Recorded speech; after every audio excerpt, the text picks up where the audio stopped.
আল্লাহর কাছে আবদার করবে, আল্লাহ বলবে রে ও জাহান্নাম একটু অপেক্ষা কর, আমি আল্লাহ বিচারটা শেষ করিয়া নেই।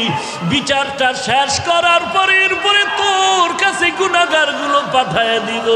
জাহান্নাম থামতে রাজি না।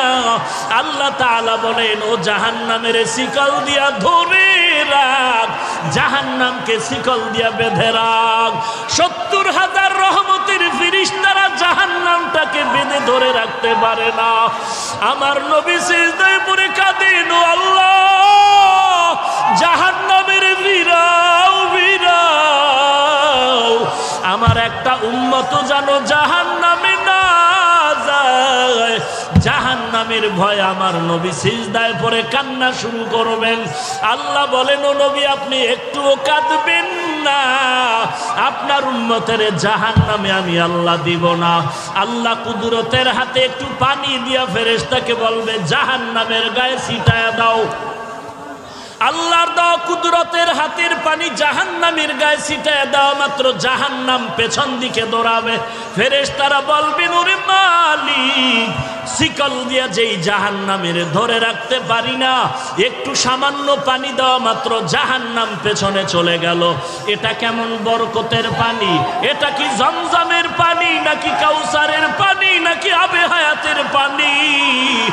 আল্লাহ বলবেন এটা তো কাউসারের পানিও না, জমজমের পানিও না, এই পানি হলো আমার গুনাহগার বান্দার চোখের পানি।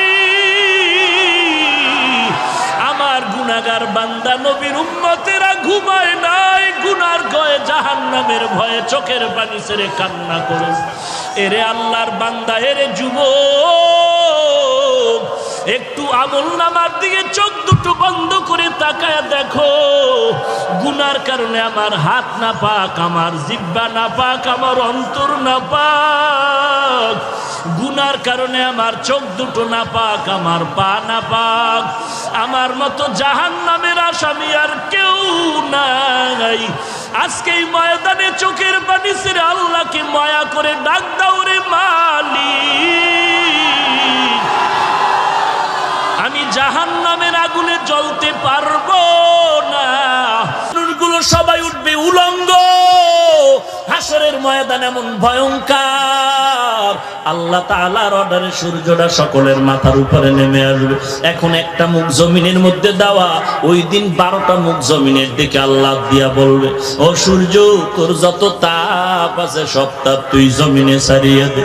সূর্যের তাপে জমিনটা হয়ে যাবে তামা। গুনাহগারের মাথার মগজগুলো